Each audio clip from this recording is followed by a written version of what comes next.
A conversation with the 60 Minutes team just back from Paradise, California, where a fast-moving wildfire consumed an entire town. Here's an excerpt from their story. Residents fleeing the maelstrom had turned all routes out of Paradise into gridlock death traps. Why are these people here? Panicked people abandoned their cars. A sheriff's deputy captured the chaos on his body cam. Hey, guys!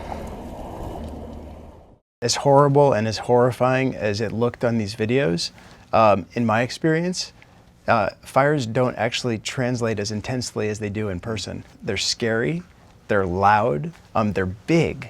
I don't think it really even translates on TV. You've got this roar of the fire, the explosions of the propane tanks, the embers blowing across the street, the fire all around. Everybody described it the same way. It was like living hell. You were there. What was that like? I mean, imagine sitting inside your fireplace when it's on fire.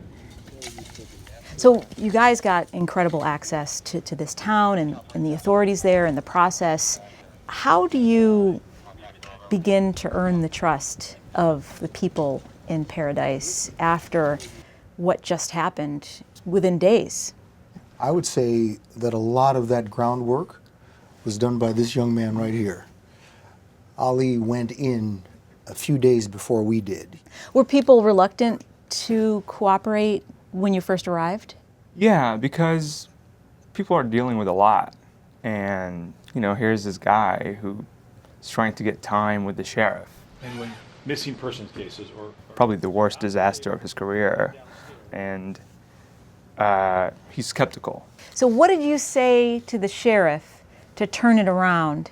I'm following him on Thanksgiving Day. And I said, my entire team is coming tomorrow. And I think your biggest concern is that we will not be respectful of the dead. But I will tell you, I grew up in Iraq, and during the height of the Civil War, on the way to school, you would see bodies just laying on the street. And you're how old?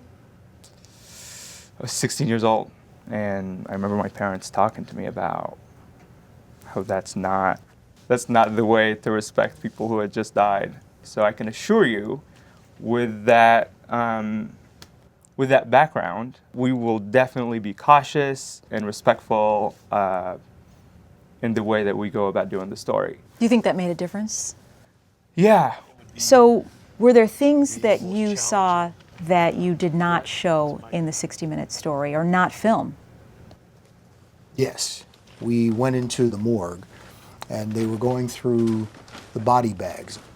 These paper body bags, which really were like lunch sacks, were lined up on the gurneys. And at one point, the clinicians in there went and opened the bags, and they put some of these bone fragments on a table. let me tell them what's going on, okay? The sheriff let us shoot some of this, but he made it very clear to us that we could shoot it from a certain angle.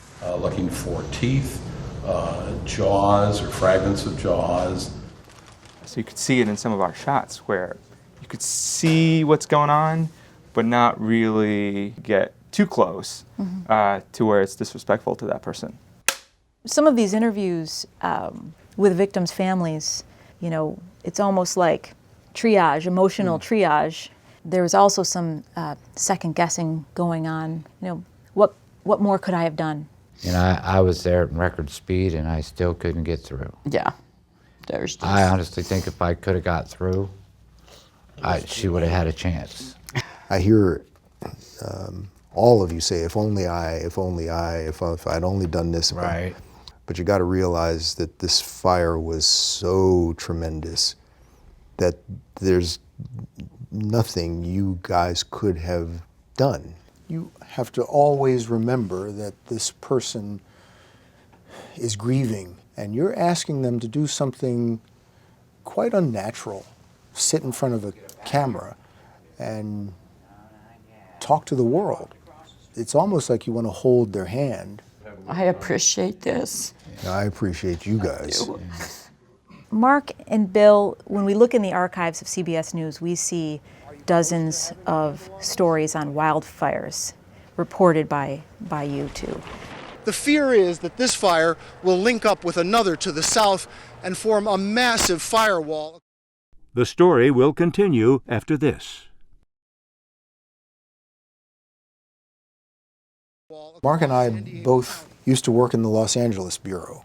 I was there for 22 years, and I think Mark was there for, 16 years? 16 years. We covered many, many wildfires, almost too many to count. It is hot in here, and this is what makes fighting this fire so tough. Take a look at this terrain.